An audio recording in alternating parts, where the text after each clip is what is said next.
दोस्तों, मत रखो किसी से अपेक्षा, बस देखते रहो वेब शिक्षा। जी हाँ, तो चलिए स्टार्ट करते हैं।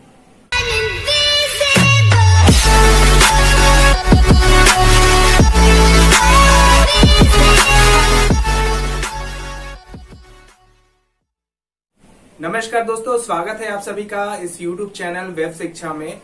आज लेकर आया हूँ दोस्तों ये दूसरा क्लास, जिसमें हम जानेंगे बेसिक हिस्ट्री के बारे में। मैंने आपको पिछली बार बताया था इतिहास के कुछ स्रोत, उसमें कुछ टॉपिक रह गया है, वही टॉपिक आज कवर करेंगे और साथ में कुछ अच्छा सीखेंगे आज।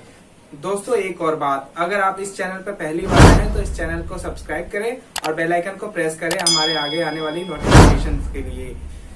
दोस्तों हमने जाना था धार्मिक साहित्य तक, मैंने पिछले लेक्चर में आपको बताया था धार्मिक साहित्य तक का। पिछले लेक्चर में जैसा कि आपने पढ़ा था कि हमारा जो ऐतिहासिक स्रोत है वो दो चीजों पे डिपेंडेंट था। एक है आपका तो पुरातात्विक साहित्य और एक धार्मिक साहित्य। तो धार्मिक साहित्य के अंदर में हम देखेंगे कैटेगरी कौन कौन सी है। धार्मिक साहित्य में मैंने आपको बताया था बौद्ध साहित्य बताया था आपको, एक बौद्ध साहित्य, एक ब्राह्मण साहित्य बताया था, राइट, और एक जैन साहित्य बताया था आपको। तो आप देख रहे हैं बौद्ध साहित्य में 4 तरह की साहित्य आपकी पुस्तकों में वर्णन किया गया है इतिहास के बारे में। तो ये चीज है, मैं आपको बताऊं, त्रिशिष्टक में आपका एक वर्णन है इतिहास के बारे में। ये त्रिशिष्टक है आपका साहित्य है। महावंश भी एक साहित्य है, बौद्ध धर्मों के द्वारा लिखा गया। दीपवंश में भी है, दीपवंश भी एक बौद्ध धार्मिक साहित्य है। और आपका दिव्य वेदांत भी एक बौद्ध धार्मिक साहित्य है।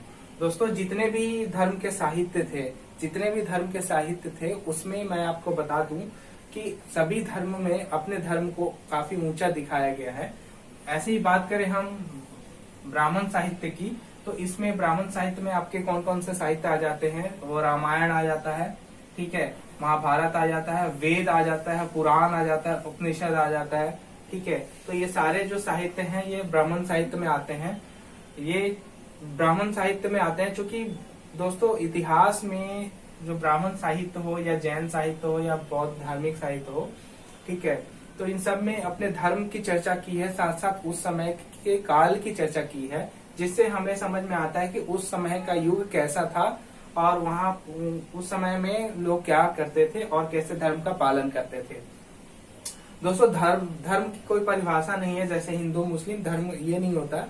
धर्म की परिभाषा है दोस्तों कि आप दूसरों के प्रति कितने अपने दायित्व को पूरा करते हैं, दूसरों का कितना, दूसरों के बारे में, दूसरों का कल्याण के बारे में कितना सोचते हैं, ये है धर्म। तो दोस्तों जैन साहित्य में हम देख लेंगे, जैन साहित्य में कल्प सूत्र है, अगर आपने नहीं पढ़ा होगा तो आप पढ़ सकते हैं। परिशिष्ट पूर्व है और भगवती सूत्र है। ये कुछ आपके धार्मिक साहित्य है जिनसे पता चलता है हमारे ऐतिहासिक स्रोत के बारे में कि हमारा इतिहास जो था वो कैसा था। तो आइए अब नेक्स्ट, मैंने आपको बताया था धार्मिक साहित्य और एक धर्मनिरपेक्ष साहित्य। तो धार्मिक साहित्य में आपने देखा कौन कौन से साहित्य थे। अब अपना आपको धर्मनिरपेक्ष साहित्य, जिसका धर्म से कुछ भी लेना देना नहीं था, इतिहास की घटनाओं की चर्चा हुई थी लेकिन उसमें धर्म का कोई भी नाम नहीं था। तो चलिए वो देखते हैं। तो दोस्तों अब देख लेते हैं धर्मनिरपेक्ष साहित्य के बारे में।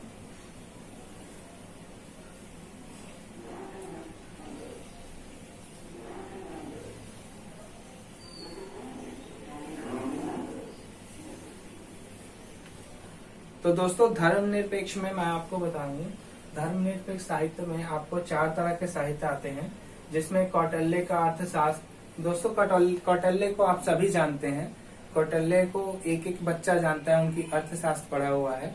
मैं बात करूं कौटिल्य, आपका दूसरा इनका नाम है चाणक्य। तो चाणक्य का जो है अर्थशास्त्र सबने पढ़ा हुआ है। और विशाखदत्त का मृद राक्षस, और वाल्मीकि का हर्ष चरित्र, और पतंजलि का महाकाव्य। तो क्वेश्चन ऐसे बन सकते हैं दोस्तों, जैसे कि अर्थशास्त्र किसने लिखा हुआ है, ठीक है। तो ऐसे क्वेश्चन आते हैं, डायरेक्ट क्वेश्चन भी आते हैं। मृद राक्षस किसकी रचना है, तो विशाखदत्त की। और पतंजलि जो आपका जो महाकाव्य है वो किसने लिखा था, उसके रचयिता कौन है, तो वो पतंजलि आप कर सकते हैं, ठीक है। तो धर्म निरपेक्ष साहित्य, इसमें धर्म की कभी भी चर्चा नहीं हुई है इन सारे साहित्यों में। धर्म से इनका कोई भी वास्तविक कनेक्शन नहीं है। ये आपका उस समय का एक महाकाव्य, उस समय का रचना था, जिससे हमें उस समय की इतिहास की स्रोत का पता चलता है। तो आप देखेंगे एक और चीज, क्वेश्चन एक यहाँ पे आता है दोस्तों कि आप लोग जानते हैं विशाख दत्त के बारे में। तो आप लोगों से ये क्वेश्चन है दोस्तों कि विशाख दत्त किस काल से जुड़ा हुआ है और किस वंशज से जुड़ा हुआ है। दोस्तों एक और चीज मैं बताऊं, इसका जो क्वेश्चन का आंसर आप लोग सोचिएगा। एक और चीज बताता हूं दोस्तों, चंद्रगुप्त मौर्य जो है, चंद्रगुप्त मौर्य को विशाख दत्त ने शूद्र भी कहा था। जी हाँ, बिल्कुल। तो अपनी मृद राक्षस में उन्होंने शूद्र भी कहा हुआ है, और आप अगर देखेंगे, इसको पढ़ेंगे तो जानेंगे इस बात को।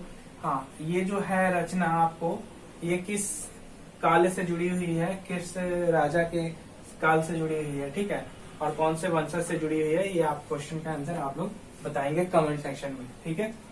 तो अब आ जाते हैं दोस्तों कि ऐतिहासिक जो स्रोत है, ऐतिहासिक स्रोत आपको कहाँ कहाँ से मिलते हैं। धर्मनिरपेक्ष साहित्य से भी मिलते हैं, मैंने आपको बताया धर्म साहित्य से भी आपको साक्ष्य मिलते हैं, ठीक है। स्रोतों का पता चलता है इतिहास के बारे में। अभी दोस्तों हम इतना सारा कुछ इतिहास के स्रोत के बारे में ही पढ़ रहे हैं। अब मैं आपको बताऊंगा कि जो विदेशी राइटर थे, जो फॉरेन से राइटर उस समय के आए हुए थे, उन लोगों ने भी अपनी रचना में यहाँ के इतिहास का वर्णन किया हुआ है, ठीक है। वो कौन कौन से थे जो विदेशी राइटर थे, उनकी क्या क्या रचना थी। दोस्तों मेगास्थनीज जो थे राइटर, फॉरेनर राइटर थे, उन्होंने अपनी रचना में भारतीय इतिहास के बारे में बहुत कुछ वर्णन किया है। तो यहाँ पे देखिए मेगास्थनीज का विवरण है, फयान का विवरण है, और वेंगशांग किस देश से, वेंगशांग जो है राइटर, वो किस देश से ताल्लुक रखते हैं, ये आपको बताना है दोस्तों। नेक्स्ट वीडियो में मैं इसका आंसर आपको बताऊंगा। तब तक के लिए इस वीडियो के कमेंट सेक्शन में आप इसका जवाब देंगे, ठीक है। तो चलिए स्टार्ट करते हैं दूसरा। मैं आपको अभी स्रोत ही पढ़ा रहा हूँ, तो अब देख लेते हैं कौन से स्रोत से इतिहास का विवरण मिलता है। दोस्तों ऐतिहासिक स्रोत में मैंने आपको बताया था कि ऐतिहासिक स्रोत में से एक पुरातात्विक स्रोत भी मिलता है, जिससे हमारे इतिहास के बारे में बहुत सारी जानकारी मिलती है। तो उन पुरातात्विक स्रोत में से जो आपका स्रोत आता है एक अभिलेख।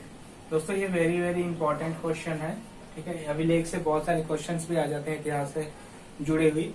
तो अभिलेख जो मिलते हैं, यानी कि जो खुदाई के दौरान जो पुराने इतिहास के अभिलेख, यानी कि कुछ साहित्य मिलती हैं, कुछ प्रतिलेख मिलती हैं, कुछ लिखा हुआ मिलता है, तो उन सभी को अभिलेख बोलते हैं। और वो अभिलेख बहुत इंपॉर्टेंट होते हैं इतिहास के बारे में जानने के लिए। तो ये भी एक बहुत इंपॉर्टेंट स्रोत है, जो कि पुरातात्विक स्रोत में से एक है। और आपका जो इतिहास में से सिक्के, खुदाई के दौरान सिक्के मिलते हैं दोस्तों, सिक्के भी बहुत ज्यादा इंपॉर्टेंट रखते हैं, जो इतिहास के बारे में बताते हैं कि किस शासन काल का है और किस राजा के द्वारा वो सिक्के चलाए गए थे। तो ये भी बहुत सारा इंफॉर्मेशन देते हैं ऐतिहासिक स्रोत के मद्देनजर। और मृद भांड, दोस्तों मृद भांड जो मरने के बाद बहुत सारे जो भांड मिलते थे, उन सभी से भी बहुत सारे खजाने भी मिलते थे दोस्तों। जो राजा महाराजाएं जो जब कभी मर जाते थे, उनको एक मम्मी बना के रखा जाता था। तो मृद भांड से भी बहुत सारी इंफॉर्मेशन निकल के आती थी, उस समय के लोगों का कैसा रहन सहन था और वो मरने पे क्या करते थे, ये सारी चीजें आपको है। स्मारक भवन दोस्तों, जो भी है स्मारक बने हुए हैं ऐतिहासिक काल के, उन सभी स्मारक से पता चलता है कि हमारे इतिहास में किस किस तरह के राजाओं ने राज किया है और उनका क्या क्या अपना एक उन्होंने कैसे राज किया है, और उनके शासन काल में क्या क्या चीज बनाई गई, इन सभी चीज का वर्णन स्मारक देख कर पता चलता है। जैसे कि आप कुतुब मीनार कुतुबुद्दीन ऐबक ने बनवाया था, इस सब चीज पता चलता है स्मारक से। ताजमहल शाहजहां ने बनाया था। इस तरह से आप देख सकते हैं कि स्मारक भी ऐतिहासिक स्रोत को बनाने में बहुत ज्यादा इम्पोर्टेंट रखता है।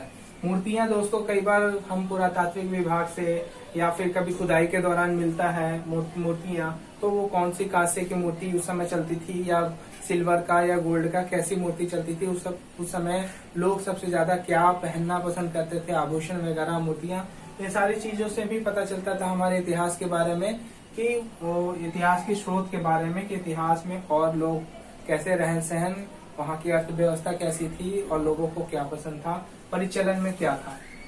दोस्तों मोहरे चलते थे। मोहरे जब चलते थे, आजकल सिक्के चलते हैं, कई बार मोहरे चलते थे बहुत साल सदी पहले, तो मोहरे से भी पता चलता है कि किस शासन काल का है। कार्बन स्टडी करके लोगों पर दोस्तों, कार्बन स्टडी के द्वारा दोस्तों पता कर लिया जाता है कि वो सिक्के कब के थे और कौन से सदी के थे और मोहरे। ठीक है, तो ये सारा आपका पुरातात्विक स्रोत जो है, पुरातात्विक स्रोत से पता चलता है इतिहास के बारे में। तो कहीं ना कहीं इतिहास को जानने में पुरातात्विक स्रोत का भी एक बहुत बड़ा योगदान है। तो साहित्यिक स्रोत में कुछ सीमाएं भी आती है, जैसे कि आपका एक पॉइंट में देख सकते हैं, धार्मिक पूर्व ग्रह से युक्त, यानी कि दोस्तों पहले के जो राजा महाराजा थे और जो धार्मिक साहित्य लिखते थे, ठीक है, साहित्यकार, वो अपने धर्म के बारे में बढ़ा चढ़ा के लिखने की जो परंपरा थी, अपने धर्म को सबसे ऊंचा दिखाने की परंपरा जो थी, वो सदियों से बनी आई थी। इस वजह से हमारी जो स्रोत में सीमाएं कुछ हैं, उसमें से जो आपका बताया गया है बढ़ा चढ़ा के, वो काफी आप देख सकते हैं कि धार्मिक रूप से ग्रस्त थी। ठीक है, धार्मिक रूप से बढ़ा चढ़ा के लिखने की परंपरा थी। इससे हमारी सीमाएं जो आती हैं, जिससे हमारे साहित्यिक स्रोत के बारे में पूरी तरह से अनुमान लगाया गया है, बल्कि हमारी जो सच्चाई है वो पूरी तरह से खुल के नहीं आई है। ठीक है, दूसरा चीज है दोस्तों दरबारी लेखन। जो राजा महाराजाओं के दरबार में लेखन का काम करते थे, वो सैलरी लेते थे राजा महाराजाओं से, तो कभी भी गलत उनके बारे में नहीं लिखते थे, बल्कि हर चीज उनके फेवर में लिखते थे और काफी बढ़ा चढ़ा के लिखते थे, ताकि राजा खुश हो जाए उनसे। तो इस तरह के लेखन, जो दरबारी लेखन की प्रवृत्ति थी पहले के समय में, इस वजह से हर राजा के बारे में आप सही जानकारी हमें अभी तक नहीं मिल पाई है। तो दरबारी लेखन की परंपरा भी हमारी कहीं ना कहीं साहित्यिक स्रोत की सीमाओं को बांधता है। और एक चीज ये है, तिथि क्रम में अभाव। दोस्तों कौन सा बैटल कब हुआ, कौन सा बैटल पहले हुआ, वो किसी तीसरे बैटल से रेफरेंस से अगर उसमें मौजूद है रेफरेंस, तो उसके रेफरेंस से पता चलता था कि किस क्रम में ये सारी घटनाओं और लड़ाइयां हुई हैं। तिथि के क्रम में अभाव इसलिए है दोस्तों क्योंकि बैटल कब हो जाता था, पहला बैटल कब हुआ, उसके बाद कौन सी हमला हुई, कौन सा युद्ध हुआ, ये चीज नहीं पता चल पाता था। इस वजह से कहीं ना कहीं क्रम में भी अभाव है दोस्तों। और एक चीज और है दोस्तों, ग्रंथों में जो प्रतिकालीन लेखकों द्वारा पहले की घटनाओं का उल्लेख करते थे, जैसे दोस्तों कोई भी इंसान पहले की घटनाओं का उल्लेख करेगा तो कहीं ना कहीं कुछ चीजें उससे छूट जाएगी और नई चीजें ऐड हो जाती हैं। बिल्कुल यही उनके साथ भी होता था कि धार्मिक ग्रंथ जो भी प्रतिकालीन लेखक थे, उनके द्वारा घटनाओं के उल्लेखन में कहीं ना कहीं मिस्टेक हो जाती थी और पहले की घटनाओं कुछ बातें छूट जाती थी और उसमें कुछ नई बातें शामिल हो जाती थी। तो ये भी कहीं ना कहीं आपके साहित्यिक स्रोत की सीमा है। ठीक है, तो ये सारे पॉइंट्स हैं आपके जो साहित्यिक स्रोत की सीमाओं को दिखाता है। इस पे आप सोच सकते हैं कि कैसे ये सारी चीजें हो सकती थी इतिहास में और हुई भी होंगी। तो चलिए अब नेक्स्ट टॉपिक देख लेते हैं। तो दोस्तों प्राचीन भारतीय इतिहास का विभाजन लिपि के संदर्भ में हम देख रहे हैं। तो मैं आपको बता दूं, ये 3 लिपियों में डिवाइड हुआ है। पहला है प्रागैतिहासिक काल, यानी कि प्री हिस्ट्री। देखिए प्रागैतिहासिक हिस्ट्री काल में आपका लिपि नहीं थी। ठीक है, तो लिपि दोस्तों उस समय नहीं थी। प्रागैतिहासिक काल में यानी कि प्री हिस्ट्री में उस समय कोई भी लिपि नहीं थी, लोग लिखना उखना कुछ भी नहीं जानते थे। ठीक है, उसके बाद है आद्य ऐतिहासिक काल, यानी कि प्रोटो हिस्ट्री जब आई। ठीक है, तो ये जो काल था आपका, इसमें लोगों को लिपि तो थी, ठीक है, अब लिपि थी, लेकिन इस लिपि को अभी तक कोई पढ़ नहीं पाया। जी हाँ, बिल्कुल, यह जो लिपि थी वो पढ़ नहीं पाया कोई भी। जैसे इतिहास में हम बात करें एग्जाम्पल को लेके, तो हड़प्पा है, हड़प्पा काल जो था उसकी जो लिपि है वो अभी तक नहीं पढ़ी गई है दोस्तों, वो उसे कोई नहीं पढ़ पाया है। तो वैसी जो लिपि थी वो आदि ऐतिहासिक काल की लिपि थी, उसको कोई पढ़ नहीं पाया अभी तक। अगर दोस्तों उस लिपि को पढ़ी जा सकती थी तो बहुत सारी चीज जो हड़प्पा सभ्यता के बारे में हम नहीं जान पाए, वो सारी चीज हम जान जाते। ठीक है, हड़प्पा सभ्यता के आगे मैं बताऊंगा दोस्तों आगे के जो टॉपिक में आएंगे हड़प्पा सभ्यता, उसमें पूरी डिटेल चर्चा करेंगे हम हड़प्पा सभ्यता की। दूसरी चीज है जो ऐतिहासिक काल, यानी कि बौद्ध काल, ठीक है, बुद्ध काल जो था और महाजनपद काल, ठीक है। तो जो बुद्ध काल और महाजनपद काल था दोस्तों वो 600 BC में था। तो यहाँ पे लिपि और लेखन का पूर्णतः विकास हो चुका था। तो दोस्तों ये वाला जो टॉपिक है ऐतिहासिक काल के बारे में पूरा डिटेल में चर्चा हम कल नेक्स्ट वीडियो में करेंगे, ठीक है।